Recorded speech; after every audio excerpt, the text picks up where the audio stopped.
Hai teman-teman, kembali lagi sama Vanessa di channel itu Vanessa.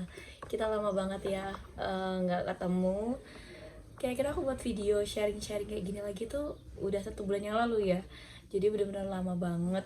Nah, karena banyak kesibukan juga, terus juga nggak ada waktu ya. Jadi memang lama banget gak bisa buat video sharing-sharing kayak gini lagi. Terakhir tuh video jalan-jalan online kita ya.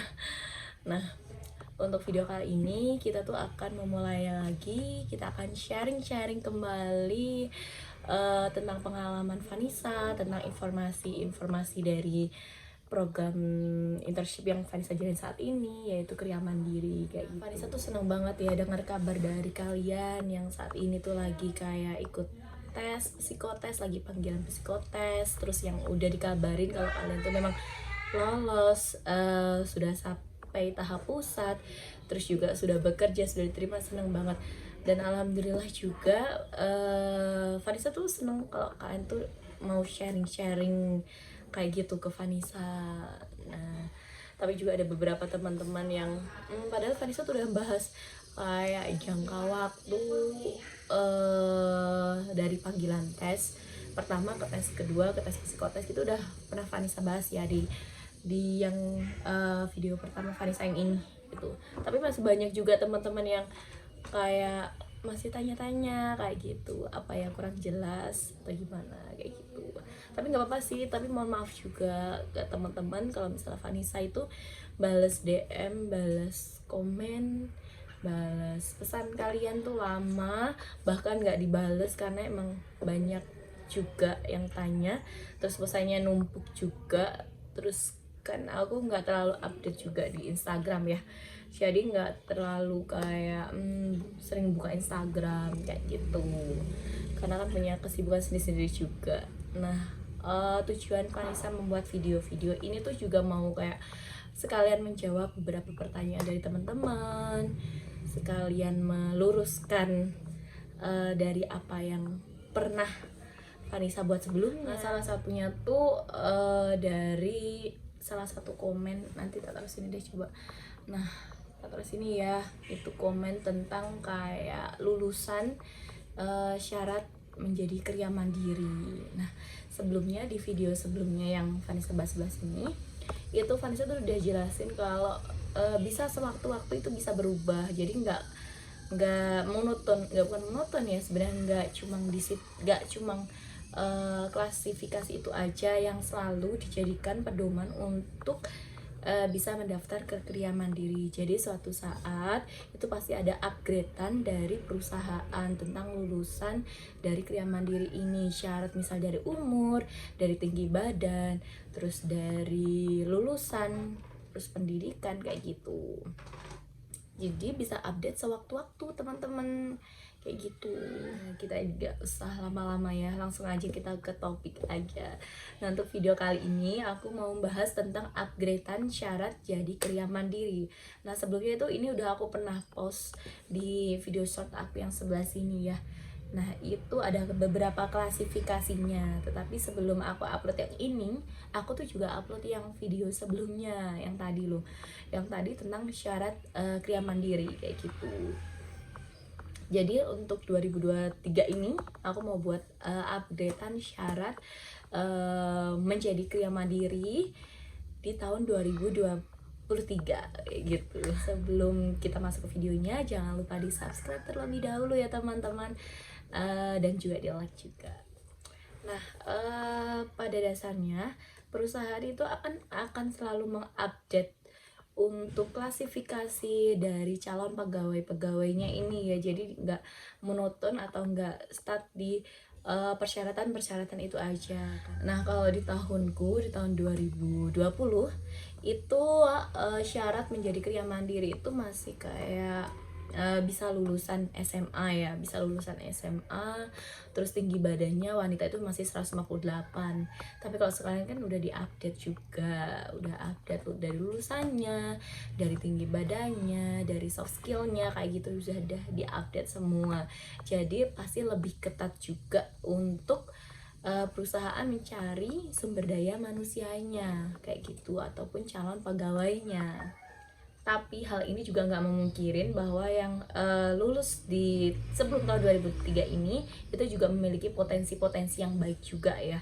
Jadi di sini Vanessa tuh nggak mau kayak mengejudge bahwa ini lulusan tahun 2000 di bawah 2023 ini lebih biasa nih daripada tahun 2023. Ya enggak juga, pasti perusahaan juga punya grade-grade sendiri di setiap tahunnya, dan pasti memilih calon pegawainya itu yang benar-benar pegawai yang berpotensi kayak gitu. Walaupun yang program dijalanin itu hanya program internship atau program magang kayak gitu. Jadi sama halnya kayak rekrutmen menjadi pegawai tetapnya kayak gitu. Nah, untuk updatean apa aja sih yang paling mencolok ya di tahun 2023 ini. Nah, sama halnya ya untuk yang pertama tuh kayak perusahaan mencari itu dari lulusan ini. Yang pertama tuh dari lulusan. Kalau lulusannya di tahun 2020 itu minimal SMA dengan IPK IPK lagi dengan apa sih? UN ya, apa sih namanya itu? UN ya, 7,5 itu. Tapi kalau tahun 2023 ini udah update lagi. Jadi lulusan minimal itu D3 itu IPK itu 2,75. IPK-nya minimal 2,75, minimal D3 ya. Jadi kalau misalnya di bawah kayak misalnya baru SMA ataupun D1 itu kemungkinan besar mungkin 80% itu belum dilirik sama HRD atau recruiter kayak gitu. Jadi kalian usahain minimal itu D3. Nah, misal gini, kalian lagi jalanin program lagi jalanin nih S1 nih, tapi sekalian pengen daftar, pengen cari kerja sambil kuliah gitu ya, itu masih bisa sih, kalian apply aja. Nanti tetap ya kalian lampirin misalnya SMA, jasa SMA, tapi dikasih keterangan juga nih kalau kalian tuh lagi program studi untuk S1. Jangan cuma kalian kasih cuma lulusan SMA, jangan kayak gitu, karena kalau misalnya gitu itu otomatis akan langsung di-cut sama recruiter gitu teman-teman. Itu sih saran aku ke kalian. Nah, untuk jurusan klasifikasi Kriya Mandiri ini masih semua jurusan ya. Jadi kalau misalnya di banking staff itu aku pernah baca kalau banking staff atau jadi pegawai tetapnya itu di non pendidikan. Jadi yang bisa apply, yang bisa masuk ke saring kayak gitu, itu di luar jurusan pendidikan. Itu kalau masuknya di banking staff ya, langsung banking staff, langsung PKWT, itu mintanya yang murni kayak teknik, akuntansi murni, terus ekonomi kayak gitu, pokoknya yang murni lah. Kalau pendidikan kayak aku nih kan pendidikan akuntansi ya, jadi jasaku tuh belum bisa buat apply di banking staff, kecuali kalau misalnya memang sudah mengikuti Kriya Mandiri dulu baru ke banking staff. Itu bisa ya. Itu sejauh informasi yang aku pernah baca di pas buka lowongan BUMN besar-besaran itu tahun 2022 kalau nggak salah. Aku juga belum cerita ya, iya aku tuh lulusan dari pendidikan akuntansi tahun 2020 juga. Nah, aku tuh dulu apply itu lewat Kaliber juga. Bagi teman-teman yang belum tahu, belum melihat videoku yang sebelumnya, aku tuh dari jurusan pendidikan akuntansi tahun 2000, lulusku tahun 2020, terus masuk ke Kriya tahun 2020 juga. Terus aku apply itu pertama pakai ijazah SMA kayak gitu. Nah, kalau misal Kriya Mandiri sih sendiri tuh masih kayak berbagai jurusan atau semua jurusan, kayak misalnya jurusan PGSD itu kayak keguruan buat guru SD, PG PAUD, terus pendidikan akuntansi, pendidikan ekonomi, terus murni akuntansi, terus teknik, terus farmasi, Terus banyak sih temanku juga yang kayak jurusan perawat itu, padahal kan mencong jauh ya, tapi itu juga banyak temanku yang jurusan perawat yang kerja di program internship ini, program Kriya Mandiri ini, kayak gitu. Nah, untuk selanjutnya ini tuh sama, masih klasifikasi itu masih laki-laki dan perempuan. Mau berhijab, misal perempuan yang berhijab atau tidak itu juga sama ya, kayak haknya tuh sama. Jadi dilihat tuh bukan cuma dari kayak lebih condong ke hijab atau lebih condong ke yang nggak hijab, nggak kayak gitu. Tetap mandiri tuh pertimbangan dari soft skill, dari potensi dari pegawainya, calon pegawainya, laki-laki dan perempuan. Kalau aku lihat tuh mayoritas sekarang ya, mayoritas kalau di daerah areaku, di areaku atau di Magetan itu banyak tuh perempuan ya yang jadi teller kayak gitu. Terus cowok juga ada sih, tapi cuma beberapa kayak gitu. Tapi sebenarnya tuh kayak proporsinya untuk pembagian mengambil kayak pegawai laki-laki atau pegawai perempuan tuh sama ya, sama. Tapi kalau IT gitu aku tauku lebih banyak yang cowok kayak gitu. Tapi sebenarnya tuh sama ya, nggak ada perbedaan. Mandi itu nggak ada bedain antara ras, suku, budaya dan lain sebagainya. Nah, selanjutnya ini tuh umur. Untuk perihal umur itu kalau pas tahun 2020 aku baca di lowongannya itu maksimal umurnya 23 saat pendaftaran. Saat akhir tahun, maksudnya akhir tahun ya. Itu 23. Tapi sekarang kan untuk updatean lulusannya itu tambah jadi D3. Jadi Bank Mandiri pun juga kayak naikin klasifikasi atau umurnya itu mentok tuh sampai umur 24 tahun per Desember 2023 ini. Nah, nanti juga mungkin kemungkinan besar ya di tahun depan tuh juga ada klasifikasi lebih baru lagi, lebih update lagi gitu. Jadi teman-teman yang mungkin kelahiran 9 berapa berarti? 98 ya? 98 sebelum bulan Desember ya. Itu masih bisa apply sih. Apa aku apply lagi ya? Jadi Kriya. Tapi jangan lah ya. Masa update nggak update? Masa ke Kriya terus kan? Kayak gitu. Jadi umur itu maksimal 24 tahun per Desember 2023. Nah, selanjutnya ini untuk tinggi badan kayak gitu. Tinggi badan, berat badan juga ya jelas lah. Kalau misalnya kerja di bank itu pasti harus, nggak kerja di bank juga ya, mayoritas di seluruh perusahaan kita harus memiliki berat badan yang ideal juga.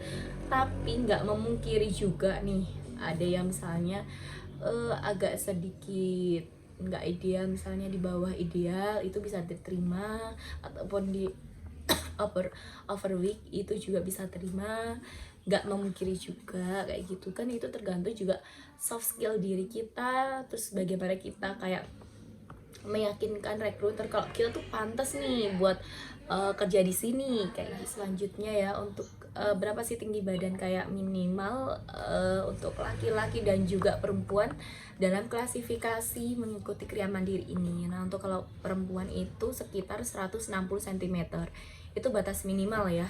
Terus kalau yang laki-laki itu 165 cm.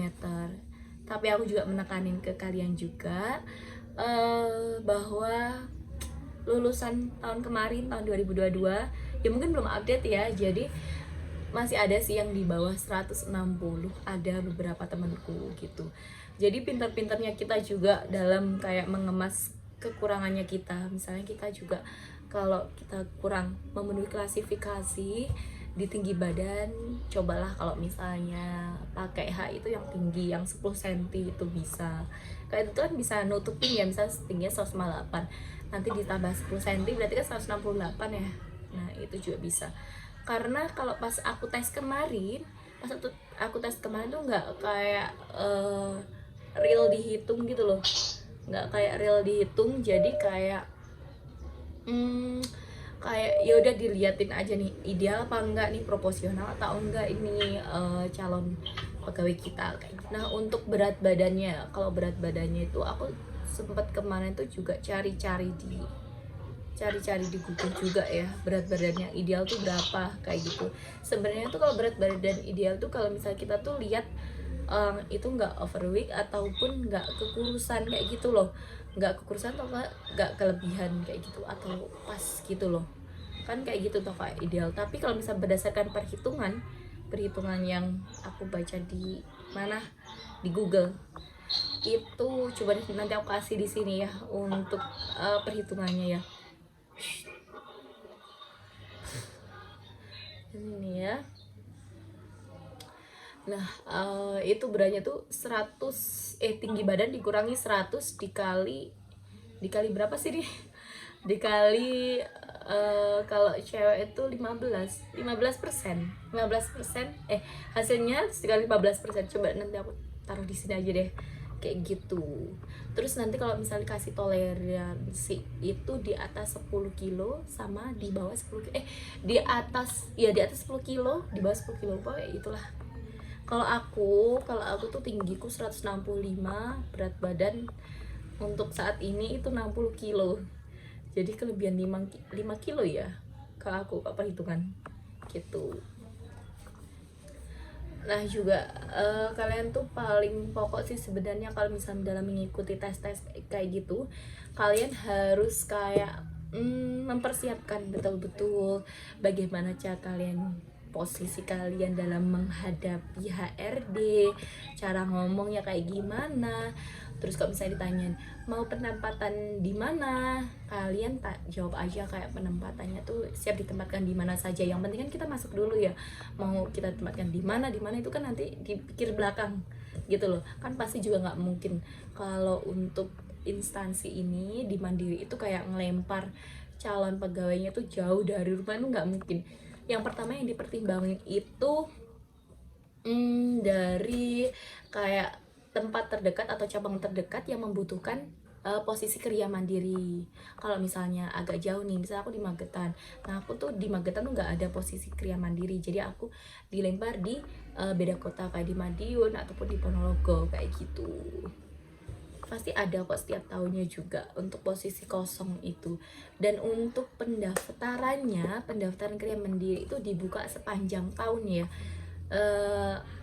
Aku cek kemarin itu masih tetap buka terus sampai Desember 2023. Tapi kalau untuk yang kayak ODP, IT itu tuh ada yang udah ketutup, udah tutup lowongannya.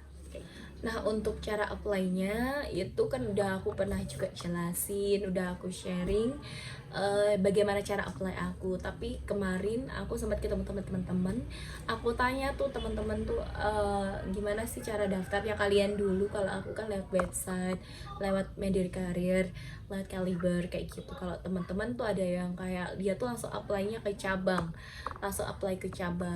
Tapi aku saranin untuk kalian, kalau misalnya kalian mau apply, misalnya kalian udah apply nih lewat website, kalian juga bisa apply itu lewat cabang. Maksudnya cabang itu kayak kalian langsung kirim aja ke area, jangan ke cabang yang kayak B1, B2, B3, karena di situ tuh nanti prosesnya tambah lama. Di situ tuh nggak ada bagian human capital atau bagian HRD-nya. Jadi kalau untuk HC-nya itu adanya tuh di area. Nah kalian langsung aja kalau misalnya mau daftar di cabang itu langsung kirim ke area, kantor area. Kalau misalnya di Magetan, di daerah sini, Magetan, Madiun, Ponorogo, Blitar, Nganjuk, itu dia masuknya di mana? Di kantor area Kediri gitu. Nah misalnya kalian nih penempatan lagi di Tangerang, kalian search aja di Google, nanti kantor cabang Bank Mandiri terdekat dari kota saya Jakarta Selatan atau apa gitu, nanti langsung keluar kok di Google itu juga. Aku nggak terlalu hafal ya kantor areanya tuh mana aja kalau di luar dari region 8 Jawa 3. Kalau area Kediri kan masih di region 8 Jawa 3. Nih aku juga kasih informasi beberapa sih. Oh ya misalnya misalnya gini, kalau kalian tuh lebih dekat ke region, lebih dekat ke kantor pusatnya dibanding di areanya, itu juga kalian bisa langsung apply-nya di region. Jadi saran aku kalau kalian apply itu kalau bisa ke cabang nih ya, langsung apply di region, kantor pusat, region ataupun di area gitu. Jangan dikasih di kantor kayak cabang pembantu. Kalau dikasih ke cabang pembantu nanti prosesnya lama. Ya pasti akan pasti akan ditampung dulu, tapi nanti untuk kirimnya ke sana kan lama. Jadi nunggu beberapa berkas dulu baru dikirim ke sana. Jadi juga saran gue tuh kalian tuh harus apply dua ya. Jadi lewat website iya, lewat kantor iya. Kalau aku dulu cuma lewat itu sih, lewat apa namanya kayak website gitu. Nah ini banyak nih, aku sempat baca juga, ada beberapa, ini buku dari itu sih, dari notebook dari Mandiri, ada di sini tuh. Kalau misalnya Region 8 Jawa Timur tuh ada beberapa area ya, kayak area Surabaya Niaga, area Surabaya Genteng Kali, area Surabaya Basuki Rahmat, area Jember, area Malang, area Kediri, sama area Gresik kayak gitu. Nah atau coba nanti aku foto, aku taruh sini kalau mungkin muat ya, nanti tak coba taruh sini deh kalau gitu. Terus kalau yang area Sumatera 1, region 1 Sumatera 1 itu ada area Medan Imam Bonjol, area Medan Bali Kota, area Banda Aceh. Oh, Aceh ada. Segera informasi ya teman-teman, kalau nggak salah ya tahun 2020 Aceh itu bank konvensionalnya itu dialihkan ke Bank Syariah Indonesia. Jadi semua yang bank BRI kayak BRI, BNI, Mandiri itu dialihkan ke Bank Syariah Indonesia kayak gitu, BSI. Makanya kan sekarang kan kalau BSI itu udah jadi BUMN ya. Kalau dulu sebelum penggabungan merchant itu masih perusahaan apa, swasta ya. Kayak gitu. Coba deh nanti aku coba fotoin ya, kalau muat tak taruh sini, kalau nggak muat ya tak coba kasih link. Nah itu aja sedikit informasi tentang updatean dari syarat-syarat menjadi karyawan mandiri dan juga bagaimana cara apply-nya juga. Semoga video ini juga membantu kalian untuk merealisasikan pendaftaran yang sempat tertunda atau karena kalian masih bingung juga kayak gitu. Dan semoga informasi ini juga bermanfaat untuk kalian yang sedang mencoba-coba ataupun lagi apply, yang baru lulus juga. Terus juga untuk teman-teman yang lulusan belum D3, kalian juga tetap bisa apply juga.